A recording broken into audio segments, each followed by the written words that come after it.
بسم اللہ الرحمن الرحیم۔ سورۃ المومنون کی آخری 4 آیتیں، اس کی طاقت کیا ہے، اس کی پڑھنے کا طریقہ کیا ہے اور اس کی اجازت کیسے ملتی ہے۔ پہلے یہ بیان کرتے ہیں کہ اس کی طاقت۔ حضرت عبداللہ ابن مسعود رضی اللہ تعالیٰ عنہ، امام بغوی رحمۃ اللہ علیہ نے یہ روایت نقل کی ہے کہ عبداللہ ابن مسعود رضی اللہ تعالیٰ عنہ نے ایک سخت بیمار کی کان میں یہ آیتیں پڑھ لی، وہ اسی وقت ٹھیک ہو گیا۔ پیغمبر علیہ الصلوۃ والسلام نے اسے پتہ کیا ہے کہ بھئی آپ نے کیا پڑھا؟ تو عبداللہ بن مسعود رضی اللہ تعالیٰ عنہ نے جواب دیا کہ یا رسول اللہ صلی اللہ علیہ وسلم، سورۃ المومنون کی آخری 4 آیتیں پڑھی، افحسبتم انما خلقناکم، ادھر سے لے کر آخر تک یہ پڑھی ہے، تو اس لیے ٹھیک ہو گیا۔ پیغمبر علیہ الصلوۃ والسلام نے فرمایا والذی بیدی نفسی، خدا کی قسم جس کی ہاتھ میں میری جان ہے، جو بھی بندہ یقین کے ساتھ اس 4 آیتوں کو پڑھ لے، پہاڑ پہ چپ کر دے تو پہاڑ اپنی جگہ سے ہل جائے گا۔ یہ اس کی طاقت ہے۔ لکھا ہوا ہے میرے بھائیوں کہ اگر کوئی بندہ غریب غربت کی نیت سے پڑھتا ہے، اللہ تعالیٰ اس کی غربت کو ایسے دور کرے گا کہ 7 نسل کو اس کی رزق کی کمی محسوس نہیں ہوگی۔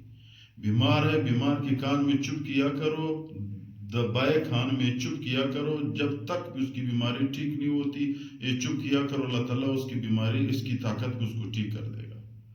راستہ آپ سے گم ہو گیا، سورۃ مومنون کے آخری 4 آیتیں پڑھنا شروع کرو، آپ کے لیے اللہ تعالیٰ اسباب بنائے گا راستے کا۔ تو اس کی اور طاقت بہت، یعنی بہت فضائل علماء نے لکھا ہے۔ اندازہ اس سے کر لے کہ یہ قرآن کریم کی آیت ہے، دوسرا یہ اندازہ کر لے کہ پیغمبر علیہ الصلوۃ والسلام نے قسم کھائی ہے، بس یہ اور دلیل اور ثبوت اور فضائل کی ضرورت ہی نہیں ہے۔ دوسرا، اس کی پڑھنے کا طریقہ کیا ہے؟ بندہ میرے بھائیو، اگر کوئی بندہ اس کو اپنے پڑھنے کا معمول بنائے کہ وہ ہر وقت اس کو پڑھتا ہے، تو جس حاجت کے لیے پڑھتا ہے اللہ تعالیٰ اس کی حاجت کو پورا کرے گا۔ امام بغوی رحمۃ اللہ علیہ نے یہ بھی لکھا ہوا ہے کہ جس گھر میں اس آیتوں کی پڑھنے کا معمول ہو، اس گھر میں لڑائی جھگڑی نہیں ہوگی، اس گھر میں نفرتیں نہیں ہوگی، اس گھر میں وسعت رزق ہوگی، اس گھر میں کبھی دشمن کی چالوں سے وہ گھر خراب نہیں ہوگا۔ اور بھی بہت زیادہ فضائل ہے۔ اور اس کی پڑھنے کا، اس کا اجازت کیا ہے؟ خلاصہ یہ میرے بھائیو، اس کی اللہ تعالیٰ کی کلام ہے، اللہ تعالیٰ کی کلام کی پڑھنے کی اجازت کسی سے نہیں ہونی چاہیے۔ جب اللہ تعالیٰ میرے بھائیو کلام ہم پہ نازل کیا ہے، ہم اس کو پڑھتے ہیں اور اللہ تعالیٰ اس کا ثواب بھی دے دیتا ہے، اجازت کی ضرورت نہیں۔ اللہ اور اللہ کی رسول نے ہمیں اجازت دی کہ بھائی پڑھتے رہو، تو پھر ہمیں کسی مولوی، کسی پیر کی اجازت نہیں ہے۔